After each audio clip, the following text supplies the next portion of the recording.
जी, हम लोग के बीच अपनी बातों को रखने के लिए। जैसा कि जी। अभी आपने बताया महिला सशक्तिकरण पे मैं भी कुछ थोड़ा बोलना चाहता हूँ। आप बताया कि महिला पढ़ेगी तो समाज बढ़ेगा। एक कहावत भी है, यदि एक बच्चा पढ़ता है तो अकेला पढ़ता है। एक बच्चा पढ़ता है तो अकेला पढ़ता है, एक जी महिला जी, पढ़ती है तो एक पूरा परिवार पढ़ता है। पूरा इसके परिवार लिए पढ़ता है। हम लोग जी, जी। इसलिए हम लोग को अपना सोच को थोड़ा-सा बदलना पड़ेगा, मॉडिफ़ाई करना पड़ेगा। ता और क्या कीजिए ना कोशिश।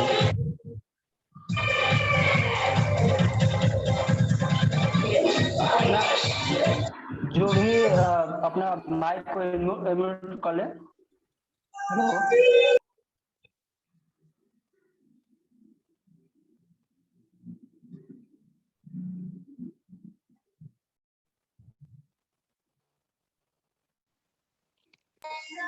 सॉरी, बीच बीच में इस बीच में कहीं से साउंड आ रहा था। मैं कंटिन्यू करता हूँ।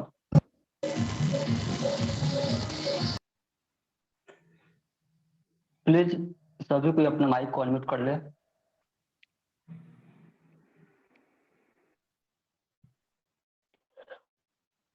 जैसे कि आप बताए महिला का अधिक शोषण होता है या कहीं बढ़ नहीं पाती है, उससे हमको तो कहीं ना कहीं लगता है महिला के प्रताड़ना में एक महिला का हाथ होता है। तो आप ये क्वेश्चन है, इसको कैसे सुधारा जा सकता है, प्लीज बताइए। हाँ, जैसे महिला मतलब नहीं है, सोच से मतलब है जी, वहाँ पे, जी। वहाँ सोच पर है। जो महिलाएं महिला को प्रताड़ित करती है, उसका सोच महिला का नहीं, वो पुरुषवादी सोच से ग्रसित है। जैसे उसको कि कैसे बारे में बताइए। जैसे कि जो सास है अपनी बहू को प्रताड़ित करती है, जबकि वो खुद भी अपनी सास से प्रताड़ित हुई होती है, लेकिन उसका दिमाग जो है वो एक मानसिक दास्ता है। ये जो एक मांस वर्षों से चली आ रही एक मानसिक दास्ता है, जो महिलाएं महिलाएं के प्रति ये सोच फील ही नहीं कर पाती है कि हाँ मैं महिला हूँ तो महिलाएं, जैसे महादेवी वर्मा का जो मैं कोट्स आप लोगों को बताई कि वो लिखती हैं कि एक पुरुष के सिर्फ एक सोचने मात्र से पुरुष जो है स्त्री से अगर कोई अन्याय करती है तो उतारू हो जाता है, लेकिन एक महिला के प्रति औरतें जानते हुए भी उसी का बोझ बढ़ाती है और उसके कि हाँ उसी में कुछ गलती होगी। तो ये एक सोच है, उसे परिवर्तित करनी है हम महिलाओं को भी पुरुषों को भी कि इसके लिए एक यूएन सेक्रेटरी जो है, यूएन की बिल क्लिंटन के टाइम में सेक्रेटरी थी, वो कहती है कि स्पेशल प्लेस इन हेल, यानी उस महिला के लिए नर्क में स्पेशल जगह है जो महिलाओं का साथ नहीं देती है। तो आम महिलाओं को साथ हम महिलाओं को देना है कि नहीं कि ये गलत है। ये एक समस्या है और एक बहुत वर्षों से चली आ रही है। ये एक मानसिक दास्ता है कि नहीं, महिला के प्रति ही महिलाएं क्रूर होती है, करते जाती है। दहेज मांगने की बात आएगी तो सबसे पहले सास जो है दहेज मांगने के लिए आगे बढ़ी रहती है। तो उसको ये नहीं कहेंगे कि वो महिला होकर के क्यों कर रही है, वो एक पुरुषवादी सोच से ग्रसित है। हमें एक समाज को एक सोच देना है, महिलाओं को भी पुरुषों को भी, सबको। यहाँ बात सिर्फ महिला और पुरुष की नहीं है, यहाँ एक सोच की बात है। पुरुषवादी सोच जो है, जो समाज में बनी हुई है, उसे हमें खत्म करनी है। Thank you. क्या आप मैं बता पाई आपको ठीक से? जी, बिल्कुल बिल्कुल। अगला एजेंडा है, यदि कोई किरण मैम जी से सवाल जवाब करना चाहते हैं, सवाल करना चाहते हैं तो अपना सवाल पूछ सकते हैं, हैंड रेज करेंगे।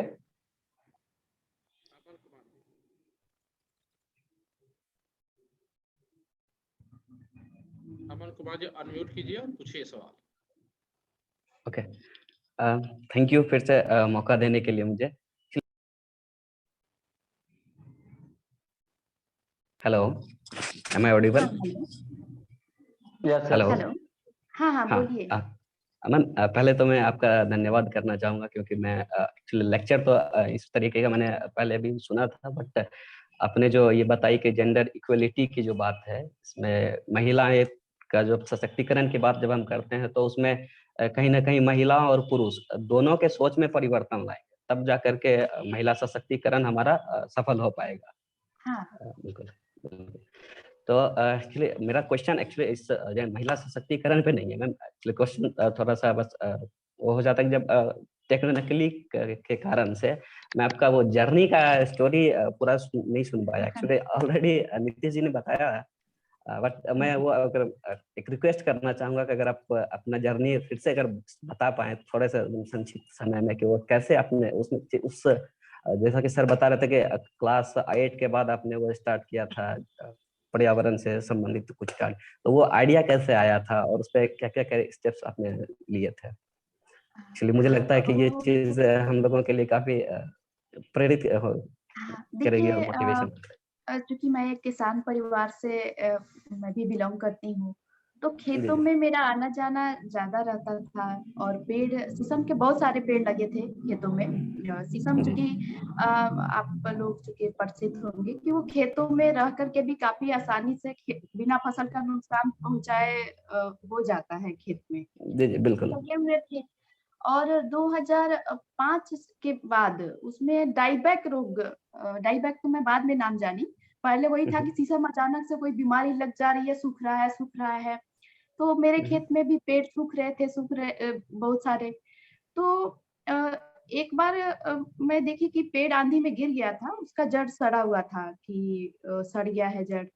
और मैं 7 8 में थी, तो मैं पढ़ी थी कि जड़ सड़ जाए मतलब उसमें फंगस लगा हुआ है। तो बिल्कुल मैं बिल्कुल। उसमें क्या की कि केरोसिन तेल डाल दी थी ले जा करके, नीम और केरोसिन तेल। क्योंकि सड़े हुए लकड़ी पर नीम और केरोसिन तेल डालते हैं, तो थोड़ी मात्रा में मैं डाल दी थी।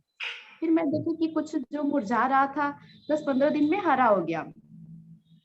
फिर मुझे लगा कि कुछ तो हो रहा है, काम कर रहा है। जी जी फिर मैम। मैं उसमें और डालना शुरू की। तो देखिए कि ठीक होने लगा। उसे देख करके और लोग भी स्टार्ट किए अपने अपने खेतों में, तो ठीक होने लगा। लेकिन और अच्छा करने के लिए उसमें कार्बोफ्लोरान भी हम लोग मैं मिलाई। कार्बोफ्लोरान जिसको आप लोग फेराडाउन के नाम से भी जानते फेराडाउन, हैं, यस शायद मैम। हमारा बंद ब्लू हो कलर गया की है। होती है। हाँ ब्लू कलर की होती है, तो मैं उसको भी मिला देने से वो और ज्यादा कारगर हो गया। अच्छा, अच्छा। उस वक्त मैं साधारण सी लड़की थी, ऐसा कुछ खास नहीं था। लेकिन ये काम करने के बाद मुझे अवार्ड मिले, और अवार्ड मिले तो अवार्ड ने मुझे मोटिवेशन दिया कि नहीं कुछ और करना है, कुछ और करना है। और पता ही नहीं चला, धीरे धीरे मैं आज यहाँ पहुंच गई, आप लोगों के सामने मैं आज बोल रही ओके। हूँ। तो ऐसे ही है आगे बढ़ने का। ऐसा कोई विशिष्ट मैं नहीं, बचपन में भी नहीं थी, अभी भी सामान्य ही हूँ, सामान्य ही मानती हूँ। Thank you ma'am. Vinayak Kumar जी।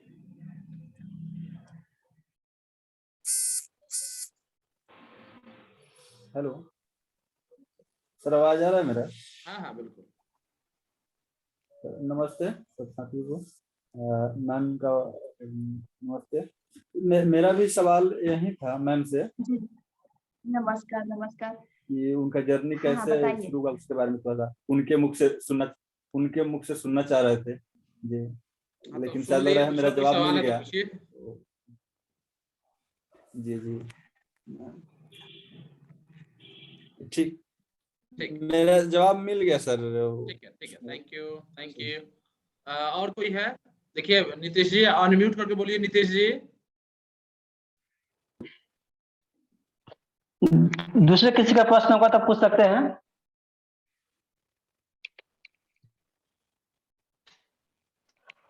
फिलहाल मुझे नहीं लगता है कि इनके पास प्रश्न है।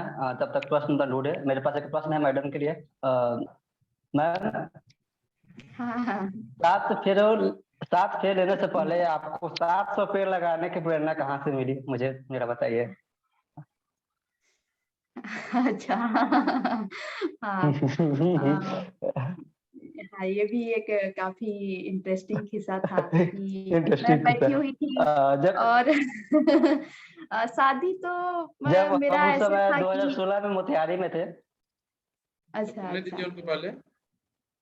अच्छा जी जी 2016 में आप मोतिहारी में थे लेकिन शादी अटेंड नहीं कर पाए थे शायद क्योंकि उस उस समय समय आप देखे जुड़े तो नहीं वो थे। काफी काफी हाँ जुड़ नहीं पाए मुन्ना थे। जी अटेंड किए थे, मुन्ना जी गए हुए थे। काफी काफी काफी हम लोग को मोटिवेशन मिला, आज आपसे बात करने का ही मौका मिला है, तो शायद इसलिए पूछ रहा हूँ। एक्चुअली मेरी बताती हूँ कि मेरी जो जर्नी है पेड़ों से ही स्टार्ट हुई और पेड़ ही एक तरह से जिंदगी बन गए मेरे। मुझे ऐसे लगने लगा था कि जितना रेस्पेक्ट मुझे पेड़ों ने दिया ना, जिस पेड़ों की सेवा से उतना कुछ से भी नहीं मिला। तो मैं अपने शादी के दिन सोच रही थी कि अरे क्या ऐसे ही शादी, मेरा तो पहला जीवन तो मेरा पेड़ों से स्टार्ट हुआ, पहले मैं पेड़ ही लगाती हूँ। मेरा जीवन पहले पेड़ ही बने। तो मैं पेड़ लगाई और इसलिए भी लगाई कि वो एक याद रहे कि जहाँ से ये भी एक जीवन की शुरुआत थी, शादी भी, और उसको मैं एक अच्छे काम से करना चाहती थी। और मैं 700 ज्यादा ही पेड़ लगे थे, मुन्ना जी उसके साक्षी हैं आपके। तो लगे थे, चलिए, हालांकि अभी कुछ बीच में दिक्कतें हुई, फिर मैं उस काम को अभी काफी दिनों से कर नहीं पाई हूँ, उसका मुझे काफी अफसोस है, लेकिन मैं करूंगी आने वाले समय में। मैं पेड़ और जंगल के लिए बहुत सारा काम करना चाहती हूँ। बिल्कुल, इस मुहिम में हम लोग का परिवार आपके साथ रहेगा। जी धन्यवाद। यदि और किन्हीं का प्रश्न होगा तो पूछ सकते हैं। श्वेता कुमारी। श्वेता जी वेलकम, आप प्रश्न पूछिए।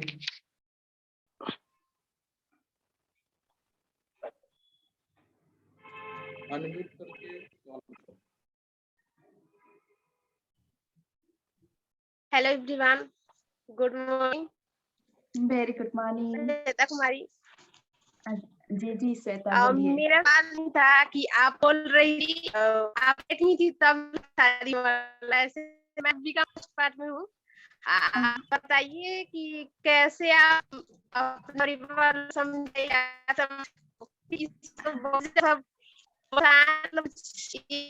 पढ़ने लगते हैं, है अपने घर वालों से ज्यादा तो समाज वाले बोलते हैं कि इस फलाने की बेटी बड़ी हो गई है, अब शादी कर रही है तो रखा क्यों है, ऐसा कुछ बताइए। मैं आपकी कुछ बातें सुन पाई हूँ, पूरी नहीं सुन पाई हूँ। क्या नीतीश जी आप उसको कम्युनिकेट कर देंगे मुझे? जी बिल्कुल। जी श्वेता जी आपसे ये पूछना चाहती है कि अपना समाज में एक प्रचलन है, जब भी लड़की का उम्र ज्यादा हो जाता है तो हाँ लड़की हाँ और उनके परिवार वालों से ज्यादा चिंता बगल वालों को होता है। हाँ, उसके ये लिए आप बात तो समाज को है। क्या मैसेज देना चाहते हैं? जी जी देखिए जी। ये समस्या सिर्फ वो तो पूछ रही है, मुझे खुद भी झेलनी पड़ी थी। गांव परिवार तो दूर, रिश्तेदारों से भी झेलनी पड़ी थी, जबकि मेरी एज मात्र 25 इयर्स थी उस समय, ज्यादा नहीं थी, फिर भी झेलनी पड़ी थी कि अरे ये तो बुढ़ी हो गई, अब कब शादी होगी। तो मेरा कहना है कि लोग जो है कहते रहेंगे, लोगों का काम है कहना, आपका काम है कुछ करना। लोग मुझे कुछ भी कहे, लेकिन आज भी मेरे काम को तो अप्रिशिएट कर ही रहे हैं ना। मेरे मम्मी पापा, यहाँ तक कि गांव में भी जरूरत पड़ती है कुछ भी तो लोग मुझे ही फोन करते हैं कि मेरे घर में ये समस्या हो गई है, थोड़ा सा इसमें हेल्प चाहिए। तो है, लोग कहते हैं और धीरे धीरे एक वक्त के बाद सब लोग सुधर जाएंगे और संभल जाएंगे, क्योंकि आज पहले मेरे घर से स्टार्ट हुई, धीरे धीरे लड़कियां पढ़ना शुरू, अब हर घर घर की कहानी हो गई है। धीरे धीरे हर घर में ये झेलना पड़ रहा है। तो उस वक्त झेलना पड़ा, कोई बात नहीं, मैं झेल ली। इसलिए झेल ली कि आने वाला पीढ़ी मेरी आगे से लड़कियां को ये समस्या नहीं हो, तो अब नहीं होती है। तो अगर आपको देश समाज को परिवार को आगे बढ़ाने के लिए कुछ झेलनी पड़े तो झेल लीजिए, कोई बड़ी बात नहीं है, उतनी कोई टेंशन लेने की जरूरत नहीं है इसमें। इसमें भी है। अब जैसे शुरू शुरू में आप बताई है जैसे कि भाग जाती है लड़कियां सब या लड़के दोनों मिलकर ही होते हैं, तो उससे भी एक उसके वजह से होता है फलाने भाग भी है तो मेरी बेटी भाग जाए, इससे उसका शादी पड़ जाए, इसका असर भी पड़ता है, उसको कैसे किया जाए? आपकी आवाज फिर से नहीं आ रही है, मुझे फ्रेश आवाज नहीं आई। नीतीश जी मुझे फिर से कम्युनिकेट कर जी। देंगे क्या? जी लगता है उनका नेटवर्क इशू है। मुझे भी थोड़ा सुनने में दिक्कत हुआ, फिर भी समझ पाए हैं। हाँ, मेनली वो पूछना चाहती है, जैसा कि आप स्टार्टिंग में बताया कि कम उम्र में लड़की और लड़के का भागने का प्रचलन अधिक हो गया आज के दौर में। हाँ, हाँ, इसके डर से परिवार वाले के लोग या अगल बगल लोग चाहते हैं अपने बच्ची को जल्दी शादी लड़कियां कर बाहर दे, न निकले, पढ़े नहीं, ऐसे पढ़े दिक्कत हो नहीं, रही बाहर है। जाए नहीं, उसको फ्रीडम नहीं दे। हाँ, नहीं तो ये देखिए, इस परिवार की मैं उसमें स्टार्टिंग में बोली भी हूँ, वो परिवार की भी एक समस्या है कि वो अपने बच्चियों को, बच्ची और परिवार दोनों के बीच में एक जनरेशन गैप आ रहा है। लड़कियों का आजकल बाहर निकल रही है, आज के जमाने में एक उसके पास एक रोल मॉडल है जिसने अपने से बहुत सारी शादी कर रही है, अपना डिसीजन ले रही है, वो देख रही है, लेकिन परिवार अभी भी पिछड़ा हुआ है। वो अभी भी चाहता है कि नहीं, वो तो सब हम ही धरती हिलाएंगे तो हिलेगा। मतलब वो उसके शादी से लेकर के हर डिसीजन, खाने पीने तक, कपड़े पहनने तक का डिसीजन परिवार के माँ बाप कर रहे हैं। तो इतना गैप है और बच्चे ये नहीं सोच पा रहे हैं कि मैं अगर माँ बाप को बताऊंगी तो मेरी बात मानेंगे, इसलिए वो बच्चियां भाग जा रही है। बच्चियां या बच्चे, लड़कियां भाग रही है तो साथ में लड़के भी भाग रहे हैं, दोनों ये नहीं कि लड़कियां ही भागी है। तो वहां पर ये समस्या हो रही है और माँ बाप जब समझे तब तक बहुत कुछ हो चुका रहता है। तो इसमें माँ बाप गार्जियन को भी अपने बच्चों के साथ एक फ्रेंडली रिलेशन बनाना होता है। और बच्चियों को भी देखिए, मैं एक बात और बोली हूँ इसके साथ ही, कि भाग जाना समस्या का सॉल्यूशन नहीं है। भाग करके भी कहाँ जाएंगी? जाने के बाद फिर तो वही लाइफ शुरू होगी ना, वही दास्ता वाली लाइफ किसी के साथ। अब यही होगा, भाग के जाएंगी लेकिन फिर वही वही उन्हें भी डिसीजन लेने का कोई अधिकार नहीं, पढ़ी लिखी नहीं रहेंगी, कुछ कर नहीं पाएंगी, एक अच्छी लाइफ नहीं मिलेगी, कहीं आत्मसम्मान से जीने का भी कोई कुछ नहीं मिलेगा। तो दिक्कत तो वहां फिर लड़कियों के साथ वही दिक्कत शुरू होगी जो महिलाओं के साथ वर्षों से चली आ रही है। इसलिए पहले स्वयं से प्रेम करें, अपने आप से प्रेम करेंगी तो अपना पढ़ेंगी लिखेंगी और एक भागने की नौबत नहीं आएगी। खुद ब खुद जब आप कुछ करने लग जाते हैं तो धीरे धीरे परिवार में, समाज में सम्मान मिलते चला जाता है और आपका इतना पावर मिल जाता है कि आप खुद से शादी अपनी मर्जी से, अपनी इच्छा से कर सकते हैं। ऐसी कोई दिक्कत नहीं आती है। जी थैंक यू। अब अगला कुछ प्रश्न हो डॉक्टर तो श्याम हैंड रेज कृष्णा जी, करेंगे। डॉक्टर श्याम कृष्णा जी का सवाल है। डॉक्टर श्याम कृष्णा जी आइए और अपने हेलो। प्रश्न को रखिए। जी सर। हेलो। जी जी कंटिन्यू कीजिए। Hello, I am audible? Yes yes जी क्या मैं मुझे आप लोग सुन पा रहे हैं? जी बिल्कुल कंटिन्यू कीजिए। नमस्कार आप सभी लोगों को, नमस्कार जो सभी लोग इस ऑनलाइन प्लेटफॉर्म पर जुड़े हुए हैं।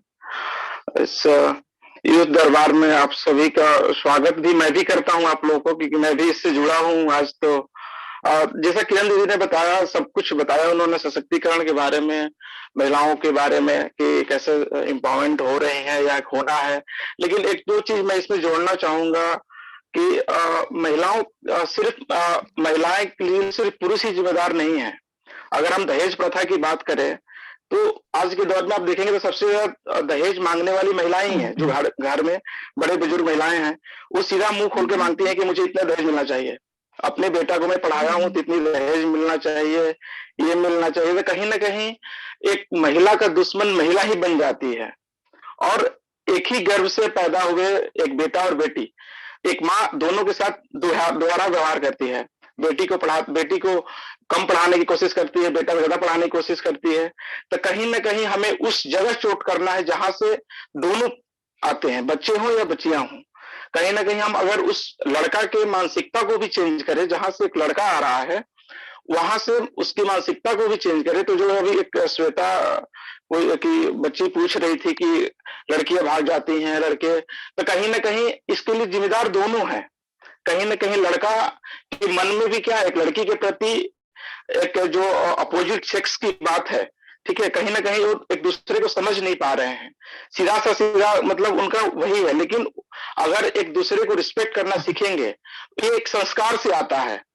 आप कितने भी सीसीटीवी कैमरा लगा दे, कितने भी आप कानून बना दे, कुछ भी बना दे, जब तक आप उस सोच पर प्रहार नहीं करेंगे जहां से एक लड़का जन्म लेता है, एक लड़का पैदा होता है, तब तक हम समाज में कितने भी आप महिलाओं के लिए कानून बना दे, उनकी उन्नति के लिए योजनाएं ला दे, कितनी भी सीसीटीवी लगा दे, कितनी भी पुलिस चौकियां लगा दे, कोई कुछ नहीं कर पाएगा जब तक आप उस जहां से लड़का पैदा होता है, जबकि दोनों एक ही माँ के गर्भ से होते हैं, लेकिन दोनों के सोच में, दोनों के बिहेव में बिल्कुल अंतर होता है। तो हमें कहीं ना कहीं वहां पे सोच पे चोट करना है, प्रहार करना है कि बने।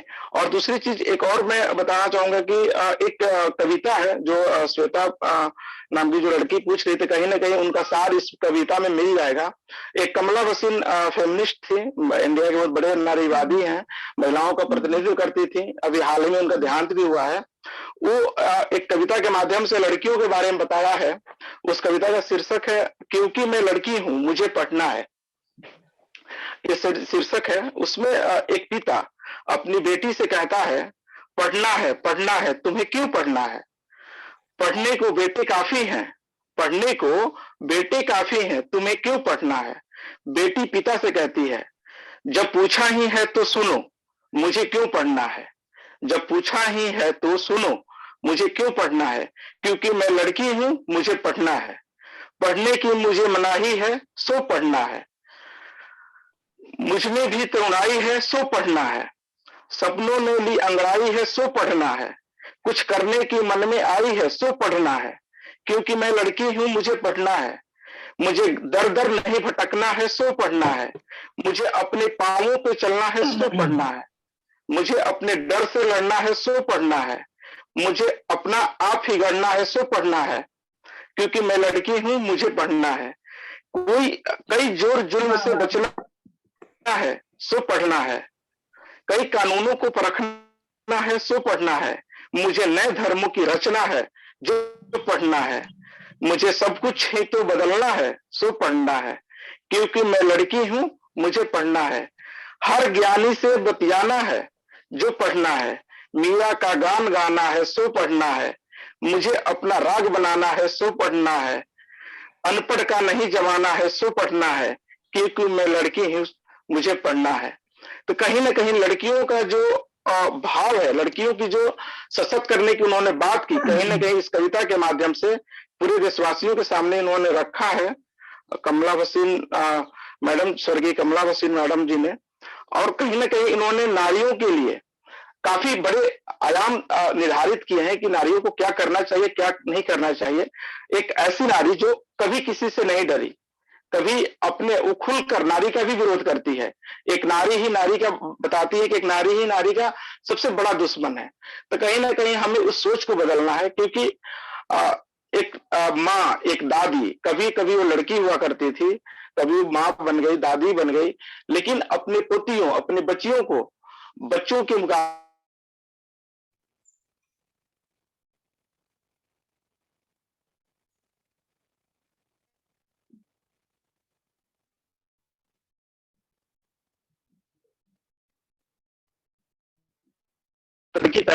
पैदा होती है, चीजों को बड़े पैमाने पे निखर के आना चाहिए कि एक महिला किस तरह से दहेज की मांग करती है।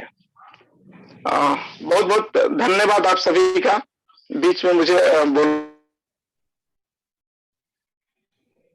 चलिए बहुत बहुत धन्यवाद। Thank you doctor Shyam ji, हम लोग के बीच में इतने जोशीला मैं अभिभाषण बता देना चाहती हूँ इनका परिचय। मौका मिला।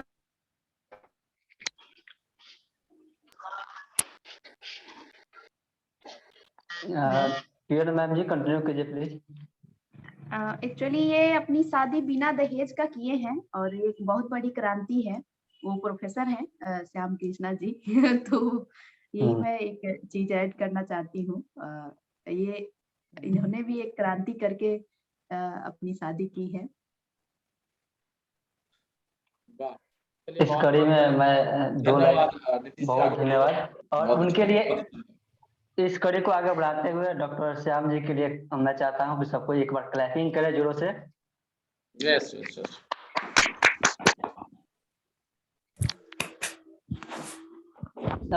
आगे और किसी का कुछ प्रश्न हो तो कर सकते हैं। चलिए हाँ, एक सवाल मेरा भी है, मैं किरण मैम से एक सवाल है अच्छा, मेरा।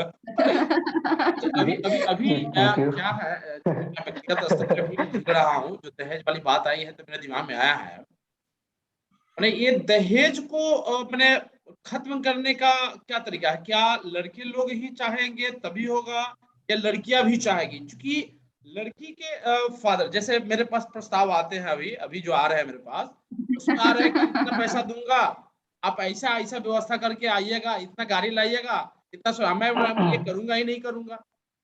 अब वो कह रहे हैं देने के लिए, मैं कह रहा हूं मैं नहीं लूंगा। अब बताइए इसका क्या समाधान होगा? और आ, ये एक हमारे साथ जो है ना धर्म संकट आ गई है। तो सिंपल सी बात है, जब आप नहीं लेंगे तो देना कौन चाहेगा? नहीं देंगे लोग। अरे ऐसा हो ही नहीं रहा ना, नहीं हो रहा है ना। अच्छा, लोग जबरदस्ती दे रहे हैं।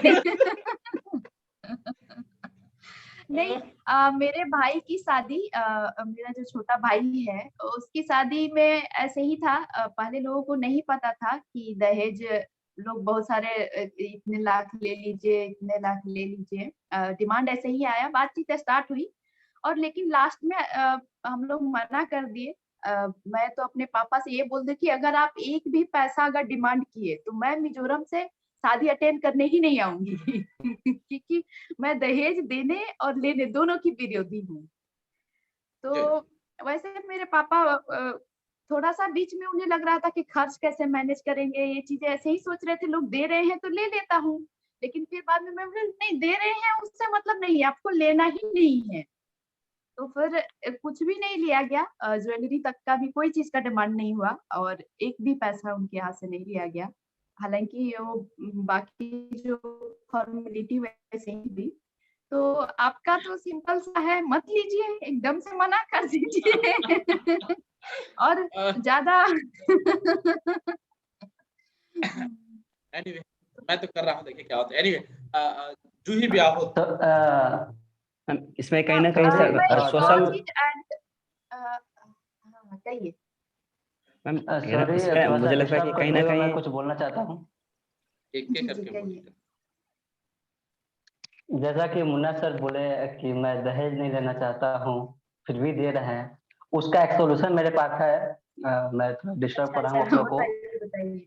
सोल्यूशन ये है कि हम दहेज रूपी दूसरी चीज को अपनाएं, यानी कि अपना जो स्टेटस है, एजुकेशन स्टेटस है, एक बार एक अमाउंट न लेकर के ऐसा लड़की को चुने या ऐसे अपने जोड़ी को चुने जो परमानेंट हमको कुछ दहेज दे सके।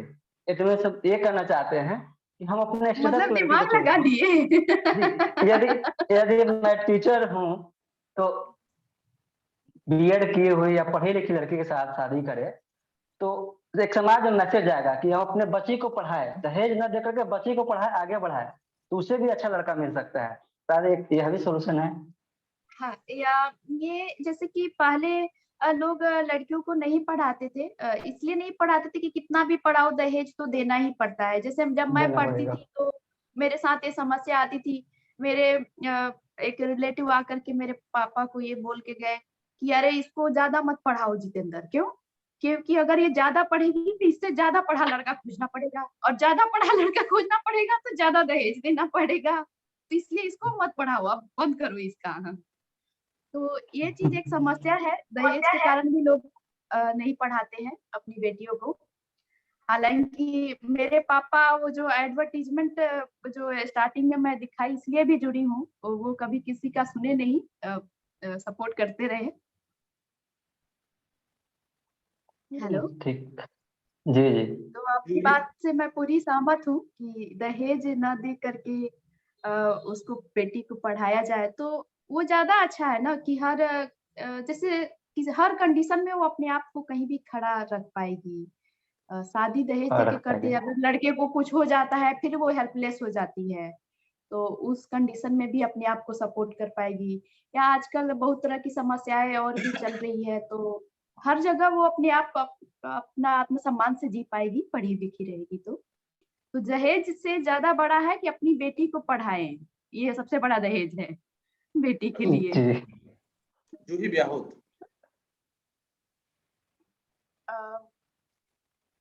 मैं एक ये भी ऐड करना चाह रही थी कि बच्चियों के साथ या युवाओं के साथ एक समस्या है कि हम कैसे पढ़े अच्छे स्कूल कॉलेजेस में। तो मैं ये बताना चाहती हूँ कि BHU, JNU, DU जैसे जहाँ से मैं IIMC से मास कॉम की पढ़ाई की, तो मैं अपनी पूरी पढ़ाई फ्री में की हूँ और ऊपर से स्कॉलरशिप भी 30-40 हजार रुपए ले ली हूँ। तो ऐसे बहुत सारे संस्थान हैं कि वहाँ पढ़ने के लिए आपको बहुत पैसे की जरूरत नहीं है। थोड़ी मेहनत कीजिए, कंपटीशन निकालिए और आप अपनी हायर एजुकेशन अच्छे स्कूल कॉलेजेस से कर सकते हैं। डिमोरलाइज नहीं होना है कि मेरे पास पैसे नहीं है तो मैं नहीं पढ़ पाऊंगी या कुछ नहीं है। अभी IIT और नीट वगैरह भी है, जिससे कि कम खर्चे में लोग डॉक्टर इंजीनियर बन पा रहे हैं। तो खुद में मोटिवेशन रखना है, एक बार ठान लेना है तो उसको किसी ना किसी तरीके से जुगाड़ लग जाता है, पढ़ने का हो जाता है तरीका। तो एक ये बहुत ही मुझे लगा कि बताना जरूरी है। जूही ब्याहुत जी सवाल पूछना चाहती है। जूही जी। जय हिंद आप सभी को। मैम जैसा कि आप जय बता हिंद। रही थी कि आप दहेज लेने और देने के दोनों के विरोधी हैं, तो क्या आपके शादी में दहेज दिया गया था? नहीं, मैं दहेज नहीं दी थी अपने शादी में। मैं अपने शादी में एक भी दहेज नहीं दी थी, कुछ भी नहीं दी थी। अपनी और सिस्टर की भी शादी में दहेज नहीं दी हूँ और भाई के भी शादी में दहेज नहीं ली हूँ। पूरी 3-4 भाई बहन है, अभी एक और छोटी बहन है। मैं चाहती हूँ कि उसकी भी शादी ऐसे ही हो जैसे बिना दहेज दिए लिए हुआ है हमारा। आगे भी फैमिली बढ़ेगी तो बच्चों की भी शादी में ऐसे ही बिना दहेज का जब खुद ही की हूँ तो आगे भी तो एक हमारा जनरेशन धीरे धीरे तोड़ रहा है दहेज जी। कुप्रथा को। और चाहूंगी कि आप लोग भी आगे बढ़े कि दहेज हम नहीं देंगे। पता है जब एक बार आप खड़े हो जाते हैं कि नहीं देंगे, जब बहुत पहले मुझे याद है मैं 2 क्लास में थी, दहेज प्रथा पर भाषण देना था। भाषण लिख करके रट करके मैं स्टेज पर गई बोलने के लिए, मैं दहेज नहीं दूंगी करके बोली, लोग खूब हंसे और ताली बजाए कि अभी बच्ची है ये क्या समझती है। लेकिन वो लोगों का हंसना मेरे दिमाग में इतना चुभा कि मैं बोली कि नहीं नहीं मैं करके दिखाऊंगी। और वो बहुत वर्षों तक मजाक का पात्र रहा कि बच्ची है ऐसे ही सोचती है।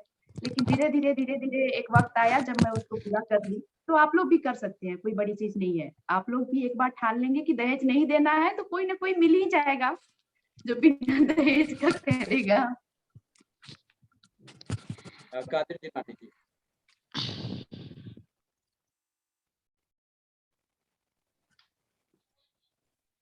शायद निकल गया।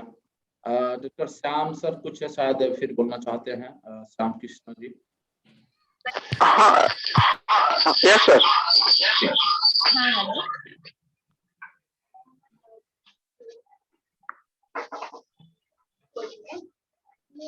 बताएं सर।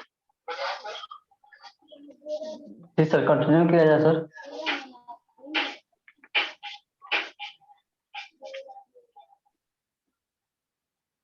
हेलो। लगता है उनका कुछ प्रश्न नहीं है। एक प्रश्न मेरा भी है जो थोड़ा सा लिंक से हटकर है आपसे। हाँ हाँ जी। मैम, जब 2006 में आपको राष्ट्रीय बाल वैज्ञानिक पुरस्कार मिल चुका था, जी। आप मेडिकल और कृषि विज्ञान जैसे फील्ड को छोड़ करके पत्रकारिता जैसे फील्ड क्यों अपनाया? हाँ देखिए, जब मुझे पुरस्कार मिला था तब मैं वैज्ञानिक बनना चाहती थी, काफी जोश था, उत्साह था। लेकिन उस जमाने में छोटे गांव में साइंस की पढ़ाई की सुविधा नहीं थी और परिवार की हालत उतनी ठीक नहीं थी, तो मैं आर्ट्स सब्जेक्ट की पढ़ाई कर ली थी घर रह करके। और फिर जब मैं 8 सब्जेक्ट इंटर में मैट्रिक पास के बाद जब मैं पढ़ाई कर ली तो फिर मैं उसमें जा नहीं पाई साइंस के क्षेत्र में। और जर्नलिज्म उस वक्त नहीं था कि जर्नलिज्म करना है। जर्नलिज्म का आइडिया बहुत बाद में आया था कि जब मुझे एक सिटीजन जर्नलिस्ट अवार्ड मिला IPN 7 का, तो जब मुझे बाल वैज्ञानिक पुरस्कार मिला था उतने लोग भी नहीं जाने थे और उतना कुछ हुआ नहीं था। लेकिन जब सिटीजन जर्नलिस्ट अवार्ड मिला IPN 7 का और मैं बहुत पत्रकार लोगों से मिली तो मुझे लगा कि नहीं, और उस वक्त एक मैच्योरिटी भी आ गई थी। लगा था कि कुछ अपने समाज में कुछ अलग हट करके करना है, कुछ सुधार करने हैं, तो उसके लिए मैं जर्नलिज्म चूज की थी। वो बहुत बाद में आया था। उससे पहले था कि मैं साइंटिस्ट ही बनूंगी, बनना चाहती थी लेकिन नहीं बन पाई। हालांकि चाहती तो कोशिश करती तो हो भी सकता था, लेकिन वो मेरी एक कोई बात नहीं। लेकिन किसी भी फील्ड में मुझे लगता है कि कुछ करना होता है, हर फील्ड में कुछ ना कुछ है।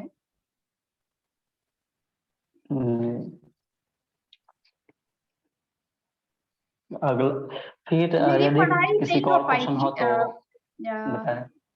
हाँ, मेरी पढ़ाई जैसे मैं एकदम से आम लड़की थी और अवार्ड मिलने के बाद भी मैं इंटर तक मैं घर पे ही घर संभालती थी। पढ़ाई घर पे ही खुद से करती थी। कॉलेज बहुत कम आना जाना होता था। ग्रेजुएशन भी वैसे ही था। जैसे लगा कि जिंदगी एकदम खत्म सी हो गई है, अब ऐसे ही घर चलाना और ऐसे ही रहना है। लेकिन फिर वही था कि मन में एक था कि नहीं कुछ करना है, तो फिर घर से उतना सपोर्ट भी उस वक्त नहीं था। घर के लोग ऐसा नहीं सोचते थे, डरते थे कि बाहर नहीं भेजना है लड़कियों को, ये सोच थी। मैं अपने गांव में शायद पहली ऐसी लड़की थी जो दिल्ली जाकर पढ़ाई की, तो ऐसा था। और पैसे का भी था कि इतना ज्यादा खर्च नहीं कर सकते हैं, तो फिर मैं BHU और IMC दोनों का टेस्ट क्वालिफाई की थी। दोनों में मुझे एडमिशन मिल रहा था और मैं IMC में एडमिशन ली फाइनली बाद में आगे चल के। तो वही कुछ अगर मन में ठान लिया जाए कि करना है तो कोई ना कोई रास्ता निकल जाता है हर परिस्थिति में।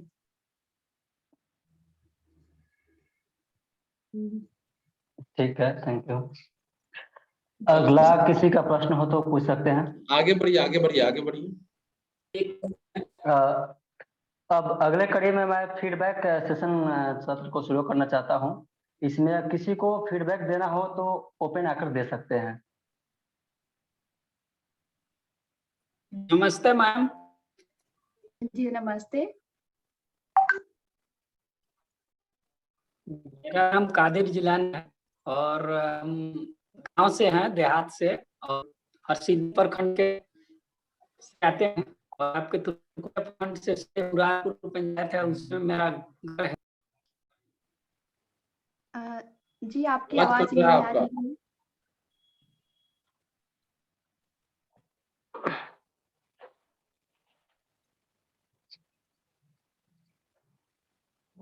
चलिए और कोई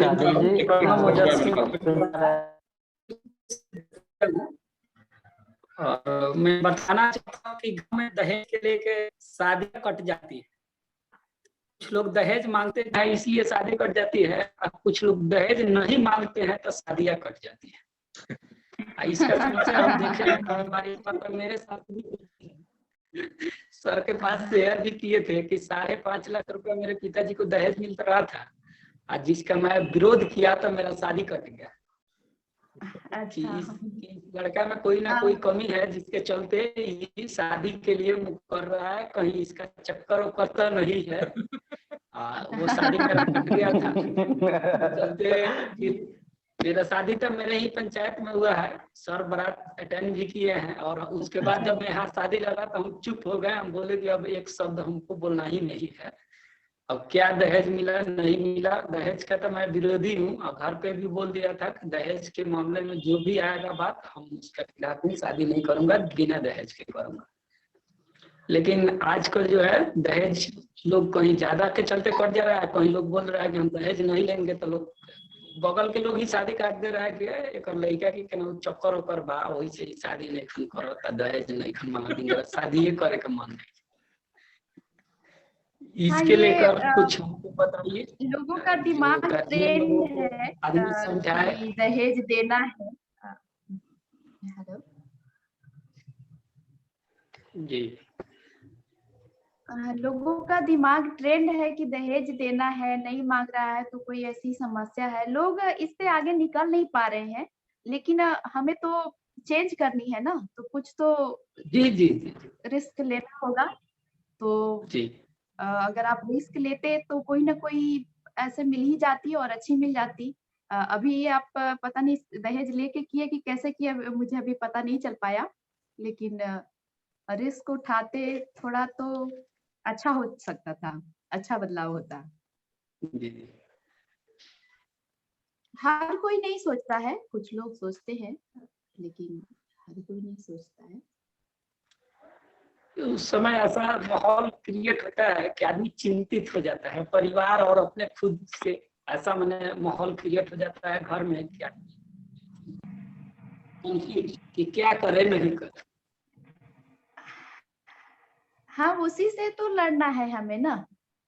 सबसे पहली लड़ाई परिवार से ही शुरू होती है, उसके बाद हम समाज में कुछ बदलाव कर पाते हैं। राजा राम मोहन राय का नाम सब लोग हम लोग जानते हैं। उनकी अपनी खुद की माँ जो है उन्हें बेटा कहने से इनकार कर दी थी, क्योंकि वो समाज सुधार कर रहे थे।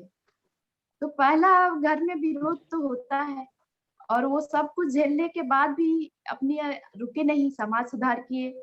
और आज उन्हीं के दम पर आज हम बहुत सारे चीज का सुधार देख पा रहे हैं। सुधार की शुरुआत ब्रिटिश शासन के उसी टाइम से हुई थी। तो हमें ये याद रखना है कि जो सुधार कर रहे हैं कुछ ना कुछ तो, मुन्ना जी से पूछिए ना, सामने बैठे हैं, बहुत कुछ उन्हें सुनने को मिलता है, फिर भी करते रहते हैं। सर के तो हम लोग करीबी लोग हैं, उनसे तो काफी सवाल जवाब इस पे होते रहता है। उस समय भी जिस समय ये माहौल क्रिएट हुआ था घर में, सर के पास गए थे, काफी हम चिंतित होके गए थे कि सर मेरे पास एक संकट आ गया है, क्या करें। तो सर ने हमें बहुत समझाया था। तो उस समय हम आके घर पे बहुत फील किए प्यार से। मैंने सर बोले कि कोई भी काम करना है प्यार से, तो हम उस समय किए, सफल भी हुए। मेरे पिताजी सामने से दहेज एक रुपया नहीं लिए, अब पता ना क्या किए नहीं किए। और वहाँ के भी कोई आज तक हमको नहीं बोला कि आपके पिताजी दहेज मांगे चाहे हम दिए, कुछ नहीं। बस मेरा एक ही फरमाइश था कि कम से कम 400 से 500 बारात जाएगा, क्योंकि करीब के बारात था, किसी को हम माना नहीं कर सकते थे। जी खैर चलिए, ये भी एक सुधार का एक कदम तो है। मित्र भी, क्योंकि मेरे मित्र भी उसी टाइप के लोग, अब कैसे हम छोड़ सकते हैं। मुन्ना सर जैसे लोग हैं कैसे छोड़ सकते हैं। चलिए बहुत बहुत धन्यवाद। नितिन जी आगे बढ़ाइए। जी अब जी आगे किसी को फीडबैक देना है, फीडबैक सेशन ओपन है। इस कार्यक्रम का फीडबैक दे सकते हैं, और पहले हैंड रेज करेंगे फीडबैक देने के लिए। अंतिम सेशन में है हम लोग, इसलिए टेंशन नहीं लेना है, और लगभग टाइम हो गया है। जूही ब्याह हो, मुझे लगता है कि कोई जी जूही बोलो अनम्यूट करके। सबसे पहले तो thank you so much ma'am, आप हम लोग को बहुत ज्यादा मोटिवेट की, और मतलब